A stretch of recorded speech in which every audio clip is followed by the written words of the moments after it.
Welcome to Business Legal Lifecycle TV, the live TV show all about the legal aspects of your business to help educate you on complex legal terms in an easy to understand manner, to help understand why you need to do certain things in your business from a legal point of view, and to help you develop a plan for the future. Our mission at Business Legal Lifecycle is to help empower all small to medium-sized businesses around the world to get access to legal advice so that they can help build their communities and make the world a better place. Hi everyone, and welcome to Business Legal Lifecycle TV. Today is one of our interview shows where we get someone on to the show to share some really excellent information and their experience being an entrepreneur or something to do with business, and today's no exception. Jeremy did an interview with a gentleman by the name of James Whittaker. Before I do the intro to James, obviously Jeremy, say hello to everyone. Hi everyone, hope you're having a great day, and if you're watching this when it's coming out, Christmas is less than a week away, so hope you're all organised for that. Yeah, not many sleeps to go. I definitely am not organised. No doubt before Christmas. So anyway, so James Whittaker, I think he's probably organised for Christmas. He is the author of Think and Grow Rich, The Legacy. So James enjoyed a successful 10-year career in financial planning before starting his own entrepreneur journey. He's also the author of the best-selling personal finance and motivation book, The Beginner's Guide to Wealth, and that was named Book of the Month by Money Magazine in March 2010. So his second book, as I said, is Think and Grow Rich, The Legacy, which was released in 2018. It's also the official companion to the multi-million-dollar film based on Napoleon Hill's timeless classic. So James is also, as part of that film, a proud executive producer. So James is obsessed with what separates ordinary people from extraordinary achievers. He's interviewed over 100 of the world's most revered entrepreneurs, business icons and athletes to unlock their secrets to success. And that includes venture capitalist and television personality Barbara Corcoran, property and sales expert Grant Cardone, and skateboarder turned business mogul Rob Dyrdek. We've known James for a while now, and it's obviously an absolute pleasure to have him on the show. And we know that you'll definitely enjoy and get a lot of value of what he's got to say. So, Jeremy, over to you. What have we got to say about James? Yeah, so the interview is really good. I think that his book and the original Think and Grow Rich are really important books for all business owners to read. Three top things I got out of the interview, and we could have gone for hours. There's so much content that really we could have gone for hours, but we didn't. We wanted to keep it nice and short and sweet. It's less than an hour. We talked a lot about auto-suggestion, and as normal, we have our workbook, and we've got a lot of practicals in there about using auto-suggestion and how to do that. Also, what I really found fascinating, we've known James back from his financial planning days in Brisbane, where we're from. He lives in Los Angeles now. It's his journey and how he got to where he is now. And it's really quite an inspiration to see the chances that he took and where that's led him and really successful. And the third one was, it was actually an answer to a question that I got from one of my my connections on LinkedIn, which was his answer to the question about what the most common habit that the people who he interviewed had instilled in their lives. And he gives a few different answers there. And I thought that was really interesting. So look, without any further ado, I'll move over to my interview with James Whittaker. Welcome, James, to Business Legal Lifecycle TV and our podcast. Thank you very much. Very happy to be here. And you're joining us from Los Angeles. So is it a sunny day over there today? Live from sunny Los Angeles, but if we were doing this last week, it would have been horrible. It was a little cyclonic last week, and then the fires before that. So it's been a bit of an interesting year, but very pleasant at the moment. Excellent. Just like Brisbane, where you're from and where I am. And it's a very nice day. It's about 30 degrees outside, so Celsius. All right. Well, I wanted to start out with a bit about you and a bit about your history. So can you give us an idea about how you got into your entrepreneurial journey? Well, I grew up in Brisbane, Australia, and absolutely loved it there. I went to high school there and university, and then entered the workforce as well, and spent 10 years in financial planning. And I always had this urge to go and tread my own path. And some people might call that the black sheep. I'm not sure. There's a lot of different definitions for it as well. And I always just naturally gravitated towards people who had their own businesses and were doing their own things. It really, really excited me. And then when I moved over to Boston in America to study an MBA, it was then when I met people who were around my age at the time, which was about 28 years old. And they were starting businesses and they had their own companies and products and services. And I thought about the difference between me and those people. And there was one key difference, because I thought that I was doing the right thing and they were taking the right action. And I simply just wasn't taking the right action. And it's funny that sometimes you don't realize how much of a bubble that you're in until you actually remove yourself from it. And a big part of that journey, I actually wanted to go just so far out of my comfort zone, really just to prove that I could do it. And it was a really amazing experience. And then off the back of that, I just got to meet a lot of different people and was in the right environment. And then, yeah, really started an entrepreneurial venture from there. But then in the last few years, when I had the opportunity to be the author of Think and Grow Rich, The Legacy, and producer of the film, it just became very, very clear that this is actually what I want to do for the rest of my life. So I say now my mission is to help people take ownership of their financial, physical, and mental health, because to me, it's such a strong alignment when you have balance between those three areas. And like Steve Jobs says, it's impossible to connect the dots looking forward. It's only connecting the dots looking back that you realize that a lot of the moments and often some of the really big adversity that you would face along the way is actually what got you ready for a point later in the future. So yeah, just really excited right now to be involved in a speaking career and various other things right now in the US. That's excellent. And I love the message, one of the messages out of Think and Grow Rich, and one of the advantages of doing this interview was that I was able to go back and reread the book. And it's about finding that where you want to go and making sure that all your actions are that. So I love that story. I think that's great. So obviously, as you mentioned, you've written the Think and Grow Rich, The Legacy. What motivated you to write that book? Well, I had the opportunity to meet the filmmakers, and I was always passionate about writing. It was actually when I was studying at UQ in my first ever class of creative writing, the lecturer said, "Put up your hand if you want to make money from writing." And sure enough, everyone's hands went up.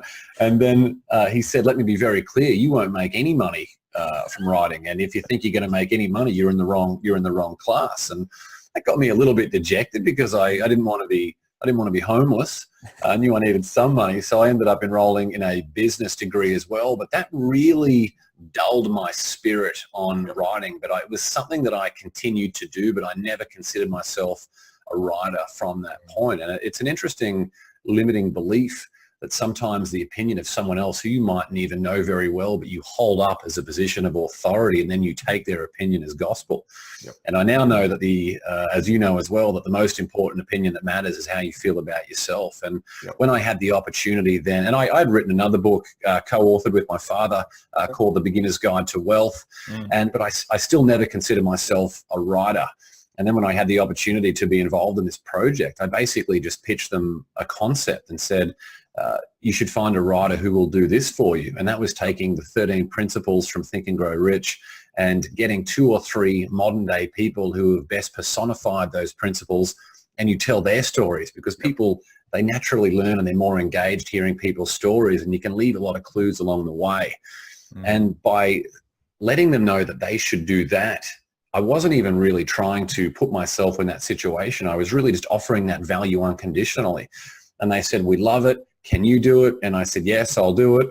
And then before you know it, I got Bob Proctor to write the foreword. And a lot of people might remember Bob from the movie The Secret that came out in 2006. And once he was on there and he was saying all these really nice things about me, and then all these other big celebrities who were involved in the project were talking about how much they loved the book and my writing, and they were posting it to millions of followers on the internet. And it was at that point that I got a little bit more comfortable with the writer tag. So that was the whole process of I guess my phoenix rising from the ashes and being technically a writer today. Yep. And we do have some people who do listen and watch this in the US and UK. UQ is the University of Queensland, which is one of the probably 2 or 3 main universities in Brisbane.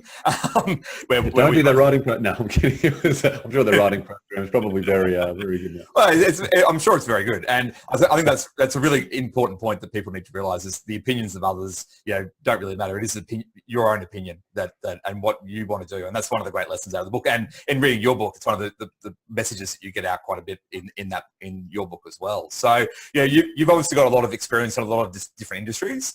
We've talked about a few of them. How do you think that's helped with what you're doing now? Well, it's interesting because it provides you a fresh perspective that people who are really mature in that industry can't offer. Like, I had never produced a film before, and I'm also a firm believer of if you can be a success in one field, you can do it in many other fields. And you look at people like Elon Musk, who he started off with PayPal, and I'm sure had other different companies before that, but from PayPal to Tesla and SpaceX, and he's at all these different big energy companies now as well. And I never really overthought it. I just, being focused on increasingly becoming a person of value and really trying, when you talk to people, really try and understand who they are and what their passions are and what their challenges are, regardless of who they are, irrespective of what industry they're in. And you start to get a good broad knowledge. And once you do that, you have a bit of an idea around what people think and what they value. Yep. And then when you can offer solutions based on what industry or what product or service that you're dealing with, it's just a really great way that you can apply a broad level of expertise to that project. And don't get me wrong, that can be very, very, like, I had a lot of difficult times during my life where I was always very envious of people who in high school, they said they wanted to be a doctor or a lawyer or an accountant, and that was maybe not as many accountants, but once they were very clear on what they wanted to be, like a musician or an astronaut, whatever it is. But if you're very clear and you go all in on that, and that's a great formula, but it just wasn't me. And it was only when I got older, probably in the last few years, and I'm 35 now, that I really valued the role of having a diverse skill set, like being a generalist. It actually has a lot of opportunity that can create in your own life. Yeah, and I think that's great. There's a lot of coaches and gurus out there who say you need to niche, you need to specialize. And I think that's great for certain industries. Law, absolutely. As a lawyer, I know that. Accountancy, even financial planning, from where you were previously. The niching is great for those industries, but if you want to actually help people and provide a difference, then the generalist knowledge and giving a holistic view can be really important. So I think that's a great message. So I wanted to, there's so much of Think and Grow Rich that we could talk about, and there's so many, your book's great, and there's so many great stories in there. I wanted to just focus in really on one or two of those areas, because we could be here for hours if we're going to talk about the whole thing. And I'd prefer people to go out and buy your book and read it, or reread if they haven't read Think and Grow Rich to begin with. So I wanted to focus in on auto-suggestion. And let's start out just for people who haven't read the book before, can you give us a bit of a quick definition of what auto-suggestion is? So the best way to think about auto-suggestion is to think about the process of what you actually do to make it happen. So really thinking about it, and a real cornerstone of all success is figuring out what your unique definition of success looks like to you. So what is it that you want out of all areas of your life? What is your perfect destination? When we're talking about what you want, it needs to be something that cannot be easily extinguished. And the example that's in my book is the difference between a small flickering flame that could be extinguished by the slightest breeze versus a raging inferno. And the process of auto-suggestion, you really have that object in mind of who you want to be or what you want in your own life. And you actually create a written statement. So you get a pen and paper and you actually write that down. You write down what you want. And more importantly, you write down, and it's got to be very specific, you write down the date, the value, as much detail as possible. And then importantly, you need to write down what you're willing to give up to actually attain it, and the sacrifices that you're going to make. And then you read that written statement, that affirmation out loud twice a day, feeling every associated emotion of having already achieved it, because everything that you see around the world, every bit of achievement once started as a simple thought impulse. And the process of auto-suggestion is what turns a simple thought impulse into achievement over time. And another important point there is you don't need to believe it right away. Whatever your goal might be, it's great if you can believe it right away.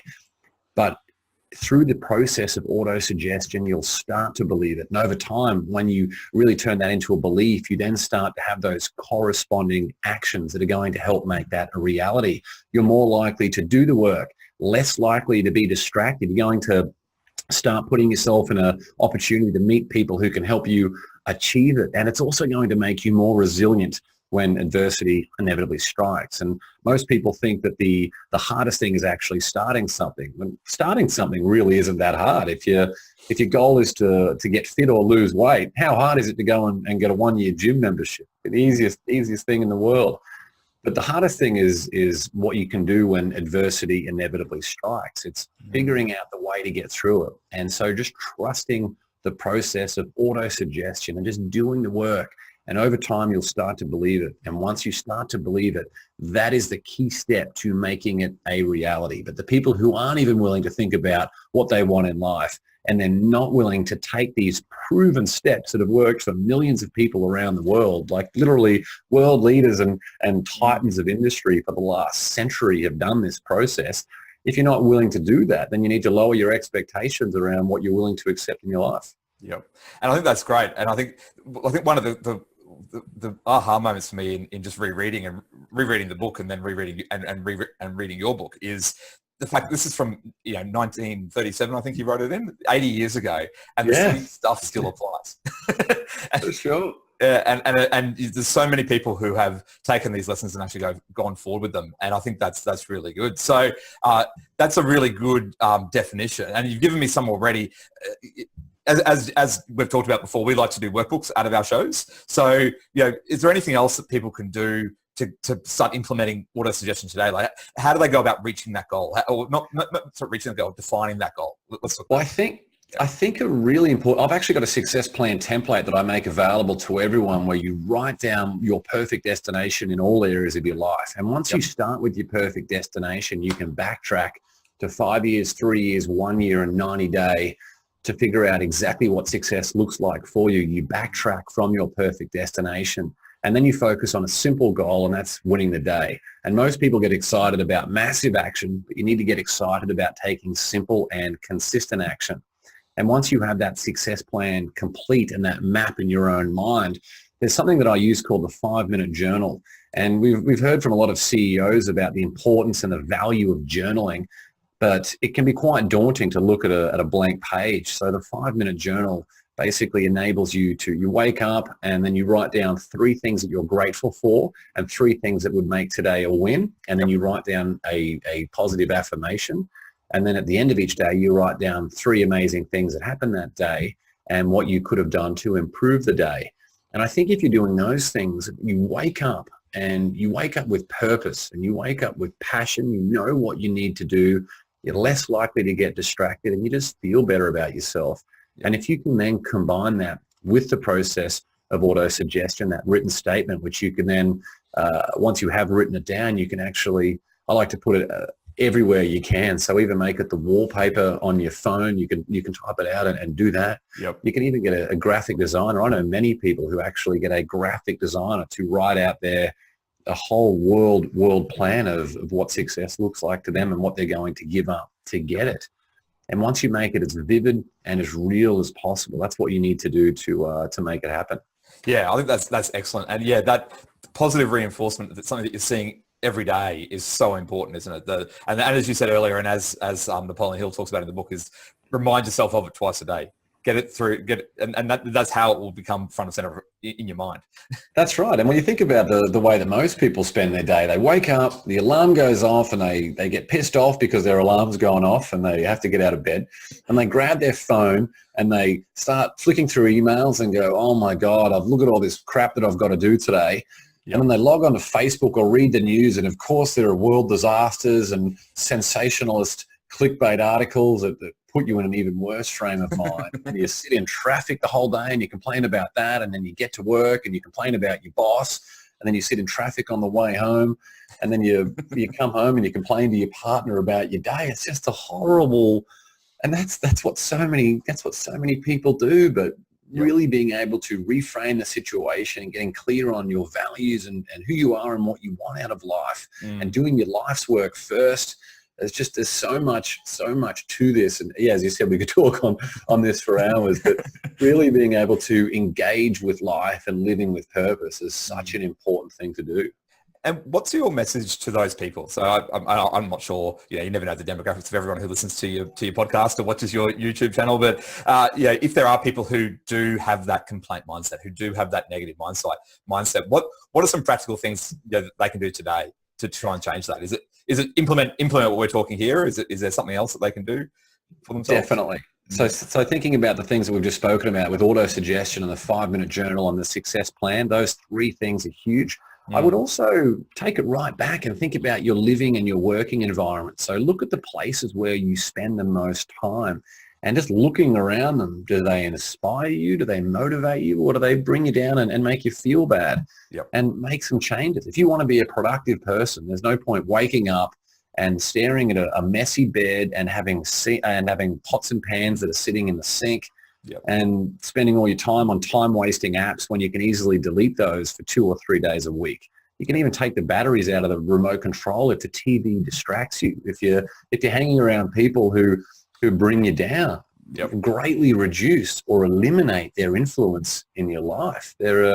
Find people in your life, create your own mastermind group of people who you can hold each other accountable. Have a group of 4, 5 or 6 people where you meet up regularly, you check your egos at the door and you go through each other's goals and what's most important to each other. And then you talk about ways that you're really outsourcing your own thinking when you do that, because you get other people who are excited in you and your progress and just want to help. Yep. And so much of this, when you start doing these things, when you can put yourself in a path where you actually detach yourselves from some people who were actually pretty influential in your life previously. But you need to remember that you don't need to hang out with people who you have a common past with. You need to associate with people who you have a common future with. And your energy source is the most important thing in your life. So you need to protect that at all costs. Don't think that you owe a friend or a family member any of your energy or your time if all they're going to do is bring you down. Yeah, I love that. Spend time with the people who are the future. I think that's a really good message and something that I think, a lot of people could learn. For sure. And once you publicly declare where you're going and you figure out a way that you can start living more with authenticity and packaging your brand and living with purpose, you'll actually just start to attract people into your life who align with those values and just want to see you succeed. And that is far more than enough than a bunch of people who might be basically talking crap about you behind your back. Don't even worry about that. Focus on just putting in the action every single day. Yeah, and I think the other thing is focus on putting the action in every single day, and know that it's going to take time. Know that it's not an instantaneous fix. And I think in this day and age, with you've got Netflix, you've got over here you've got KO Sports, where now you can get all your sport on demand whenever you want. We live in this life of on demand. Everything's on demand, but know that this takes time. I mean, what do they say? It's something like 60 to 90 days to form a new habit, at least. For sure. Yeah, and most people, they think, your goal might be to run a marathon, and people want to start day one by actually running a marathon. It's just all you're going to do is get injured. You need to make sure you do the work that day one requires, or do the work that whatever day that you're on requires. As you said, that's a really good point. Yeah, and if you think about 1% improvement every day, after 100 days, that's 100%, and Sure. It's not that hard to do that. so we could talk about the concepts and all the stuff out of Think and Go Rich and your book for a long time, but I really wanted to talk about the interviews themselves, and the people that are part of the book, because they've got some really good messages. And the lady at the beginning of the book, the one who had the accident, the bike riding accident, what was her name? So Janine Shepherd. Yeah, Janine Shepherd. So she had an inspirational story. I mean, that was just that story. That's the best story I've ever heard. So Janine Shepherd, for those who don't know, she grew up in Sydney and was a cross country skier, and she qualified for the 1988 Winter Olympics in Calgary as a cross country skier. Pretty grueling sport, and 5 hours into a bike ride in the Blue Mountains, just a few months ahead of leaving for the Winter Olympics. She was actually hit by a truck and spent 10 days in a coma, airlifted to hospital, spent 10 days in a coma where her parents were told that she would not live, and then 6 months in the spinal ward. And what she has been able to do since always gives me chills just thinking about it. And Janine's become a very, very close friend of mine. We chat almost every day. And when she left the spinal ward after 6 months in the hospital, being wheeled out in an all-body plaster cast. And she talks about how she felt a ray of sunshine on her face, and she'd never been so grateful for anything in her entire life. And being able to find the gift in acceptance, and every adversity that you face, think about what is the gift in this, and how can I find a practical way to actually use this to improve my life or improve someone else's life. And I won't really spoil Janine's story by saying the rest, but what she has been able to achieve is quite extraordinary. And I knew as soon as I heard that story and met her, that would have to be the very first story in my new book, Think and Grow Rich, The Legacy, which it is. Yeah, and it's an awesome story. I'd recommend that for everyone. So let's talk about how, you've interviewed a lot of high-profile people. A lot of people, a lot of household names that people would go, well, how did you meet those people? How did you build those relationships and get those opportunities? It's a good question, and networking is one of the best skills. It's something that I think everyone needs to be very, very good at. And one of the first things that you can do is just increasingly becoming a person of value yourself, because when you do that, it just enables you to add more and more value to people who are higher and higher up the food chain. So there's the quote from Ray Kroc, the founder of modern day McDonald's, who says it's better to be green and growing than ripe and rotting. And I absolutely love that, because you see a lot of people who they get a degree or they get a job and they think, that's it, I'm at the top of the hill now, I'm just going to enjoy the view for the rest of my life. But there's so much more out there and so much more potential that we have. So increasingly becoming a person of value, really making sure that you put yourself out there. There are a lot of lessons in books like How to Win Friends and Influence People by Dale Carnegie, and Never Eat Alone by Keith Ferrazzi, where you talk about things in the other person's interests as well. And that's just an easy way that you can use to create rapport, but also looking at ways that you can unconditionally add value. So what can you do to improve someone else's life without the expectation of anything in return? And making sure as you get out there and attend events and try and find as many new people as you can, because just getting busy is another important component. But when they look you up, what does your website look like? What does your business card look like? Have you got some crappy business card that's just going to go in the fire or the bin as soon as the person gets home? Or is it something that's actually a little bit intriguing? Does it reflect your values and your brand and who you are and where you want to go? When they look up your social media profiles, is there a contradiction, or does it actually inspire that person even more around your mission? And so many people, they want to just go out to these events and just hand out business cards and not have any tangible gain. But I know you've seen that millions of times yourself. But thinking about going short and going long, so get a smaller number of people, but really being able to establish and forge these really long-term connections, I think is a much better mission than just trying to throw your business cards around like ninja stars. Yeah, and I was gonna raise that. Yeah, people who go to these network events and they just hand out all their business cards, they're not probably thinking what they probably do with business cards when they get back to the office as well.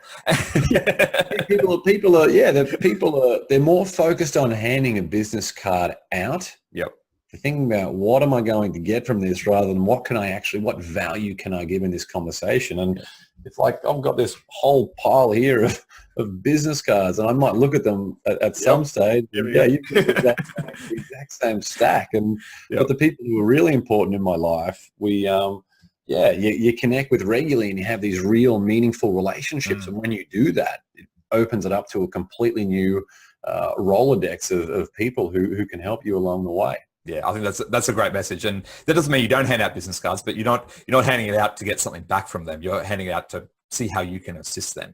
Absolutely, that's something that a lot of people get wrong in networking, and I think it's really sad. You try to explain it to them, they just don't get it. And so, it's a good lesson. So, of all the people you've interviewed, and you've interviewed quite a few in the book, who gave you the biggest learning? So, who was the most inspiring person in the book?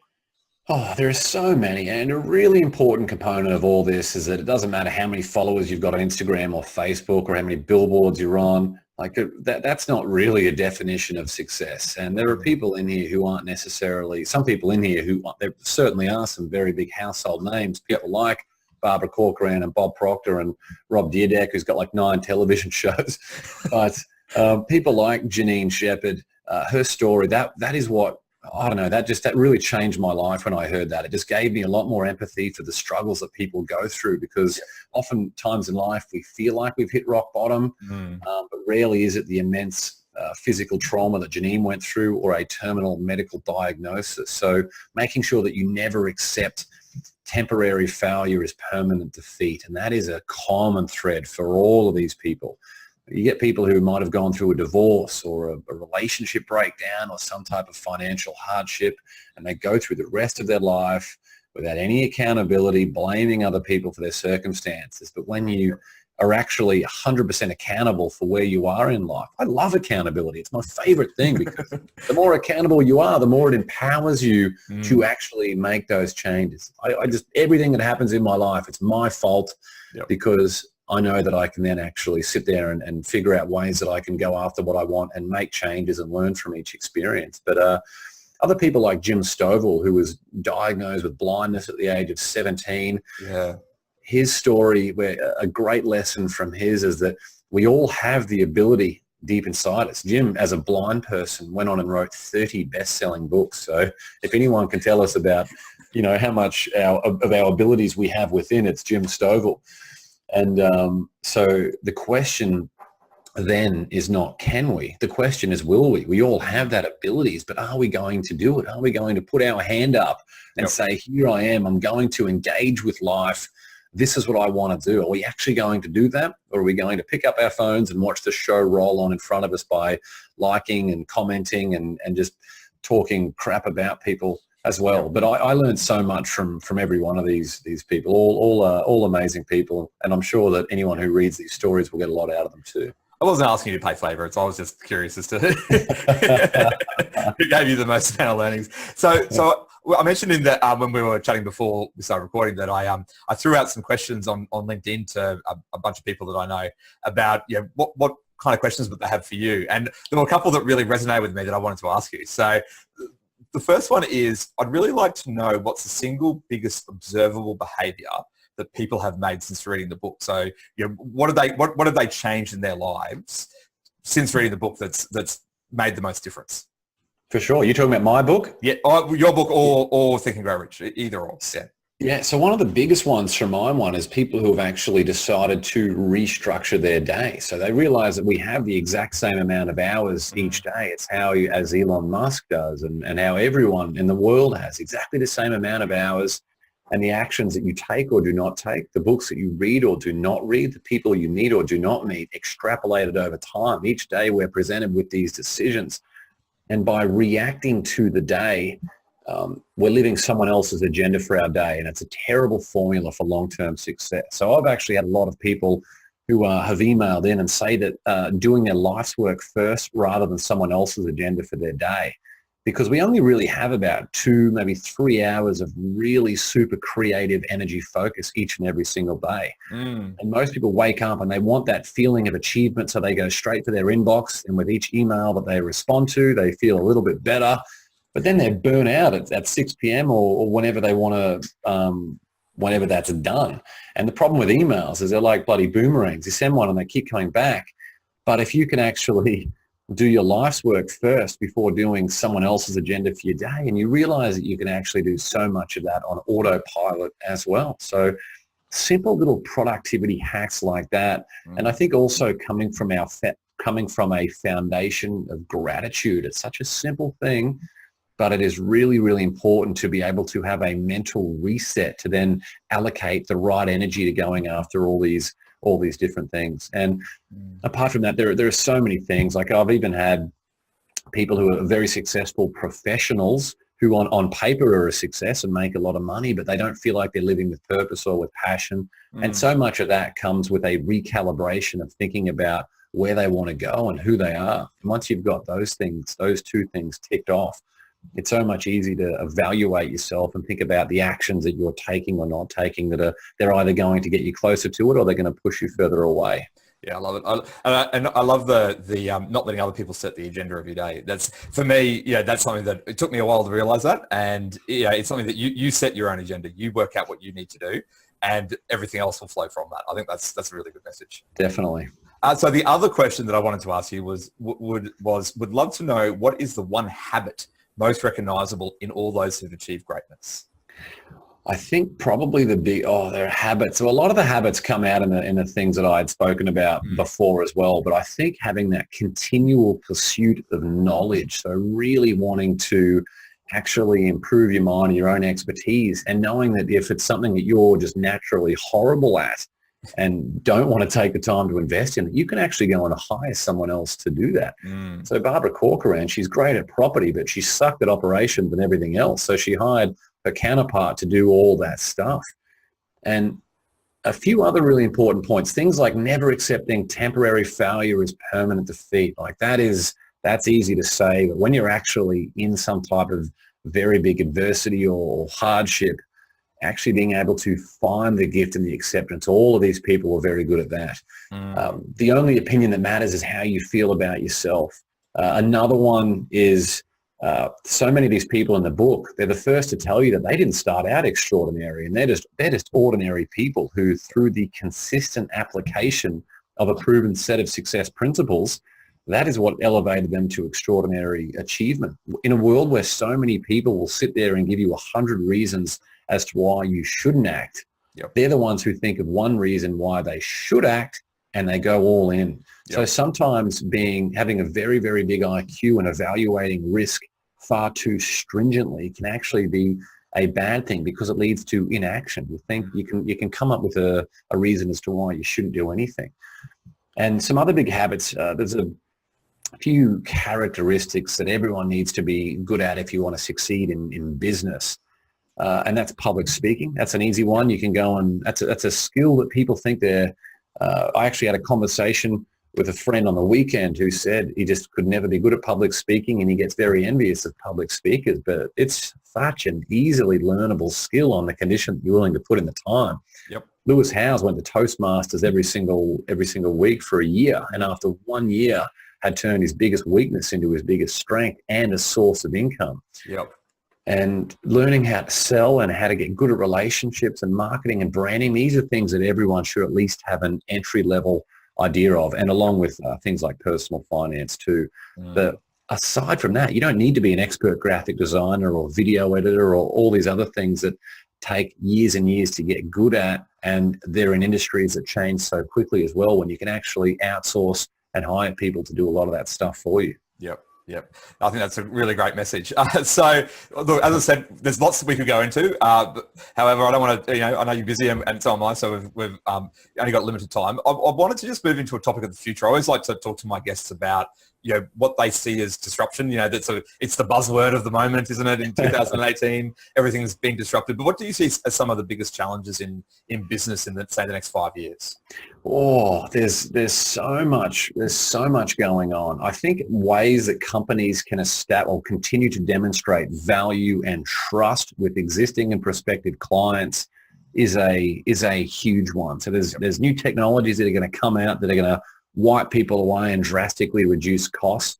And we're also living in a media world where sensationalist clickbait articles are we're driven by this newsfeed cycle, and people are so willing to accept this opinion of strangers who have a vested interest in you clicking on the article, when actually saving that energy and focusing on what you can actually do will enable you to re-engage in the right areas. So I think those things as well. But there's some other big things happening at a macro level, like this aging population. Again, another issue around the world where people still have that expectation that they're going to retire at 65, but if they end up living to 100, they really think that that governments, who are never been more broke than they are right now, are going to be able to fund their lifestyle in retirement for 35 years. It's not possible, and it's not sustainable.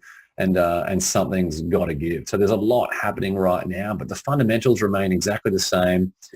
And again, depending on the industries, like the Royal Commission into financial services, that has just led to a lot of distrust of professionals, not just finance professionals, but a lot of these professionals. So making sure that you can really demonstrate credibility and trust should always be a real hallmark of any business person, because the ones who do it right are the ones who will continue to grow and grow in the future. Yeah, I love it. I think that's a really good message for people, that you just keep on growing. And if you're not going forwards, you're going backwards. So keep on doing that. For So sure. what about yourself? You've got the book. You're promoting that. What's next on the horizon for you?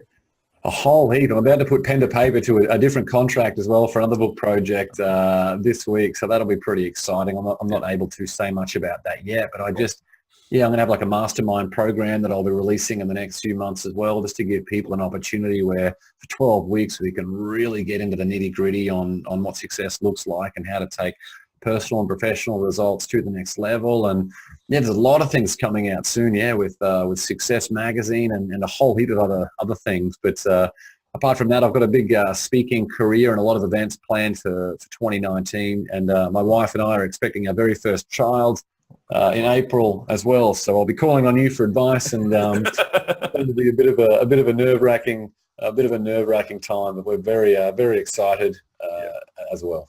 Well, congratulations, and we all work it out at the end of the day. So it seems scary, but you move with purpose, and you usually do the right thing. So for sure, my wife wonders how I look after myself. So she thinks, how am I going to look after a child? But I'm sure between the two of us, we'll make it work. My wife and I question the same thing. So don't worry. I think we all think about it, but it's a wonderful thing.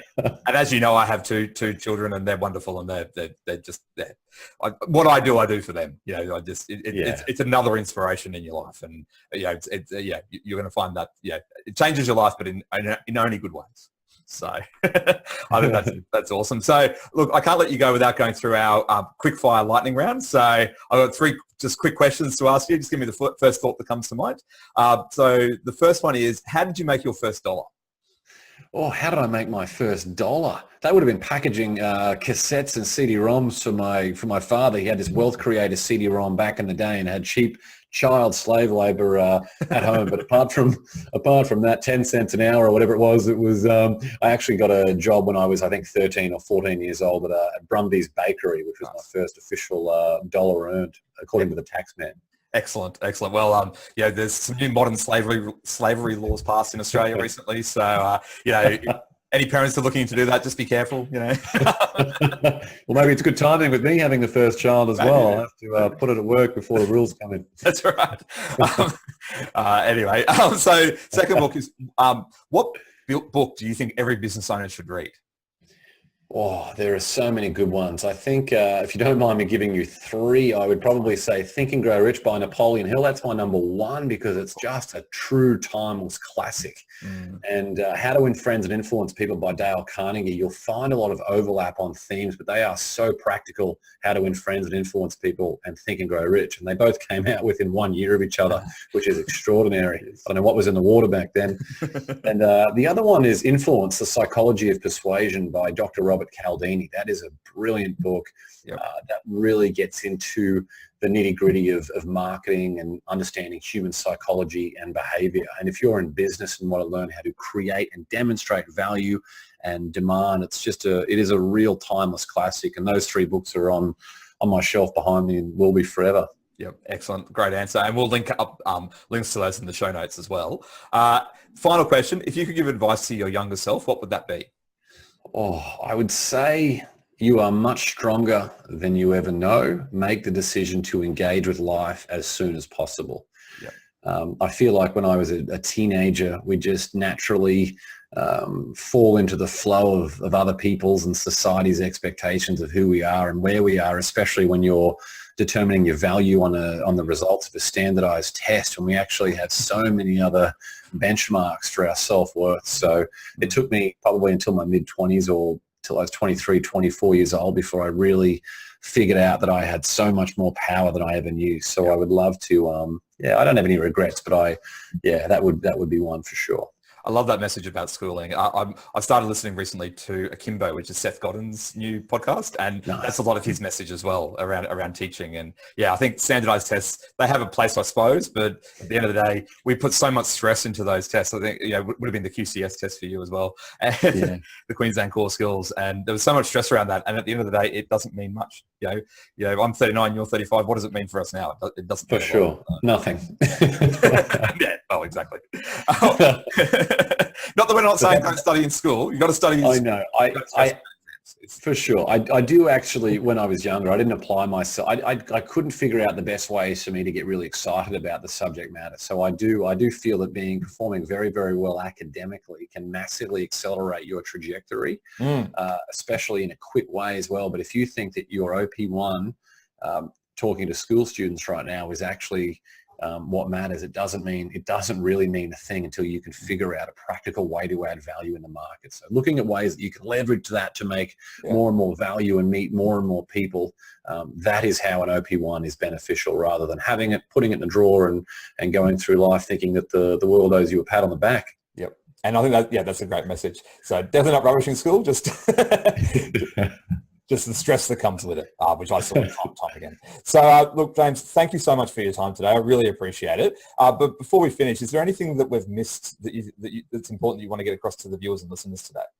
I think probably the biggest thing, it's something that I talk about at every speech that I do that I know you would have seen, is that each day, if you don't make the decision to win, that you've automatically made the decision to lose. So it's just human nature. We want to revert to that which is easy, or being distracted, or sitting on the couch watching TV or Netflix or whatever it might be. So I think each day, knowing exactly who you are and what actions you need to take, just focus on winning the day. And when you do that, over time, you'll find that you'll be blown away by what you've been able to achieve. And I think keeping a bit of an indicator on where you are at each moment and where you want to go at each point is a great way for you to check in and really just be grateful and reflect positively on the work and the progress that you've been able to make. Great. Love it. And finally, if people want to reach out to you to discuss anything about the interview today, where can they reach you? You can email me at jameswitt.com, so JamesWhitt.com, or Instagram, James Whitt, again with 2 T's, Facebook or anything. If I can be of service, or you want a free copy of the success plan, email me and I'll help in any way I can. Great. And we'll put all that in the show notes so that people can go and check that out. As I said, James, thank you so much for your time, and we'll speak soon. Sounds good. Thanks, mate. I hope you enjoyed that interview with James Whittaker. All of the information that he gave will be linked up in the show notes and his contact details. As I said in the intro, my top 3 takeaways really were his practical guide on what to do for auto suggestion. Grab a copy of the show notes and the workbook at businesslegallifecycle.com.au/161 for our 161st show. And you'll see that in there. The second one was really his journey and how he got to focus on his why and where he's been. And the third is his answer to the question about habits. There was, as I said in the intro, I did ask people on LinkedIn for what they want me to ask James, and that was one of the key ones that came up. So I hope you really enjoy that. I'll hand over to you, Craig. Yeah, absolutely. Great interview. Thanks, James, for joining us, and all our other guests that have come on the show this year. That's our last, actually no, it's our second last interview show for the year, isn't it? No, yes. So we'll also thank everyone for the year that's passed, and we'll be back next time for another show, and hopefully you can join us then. See you then.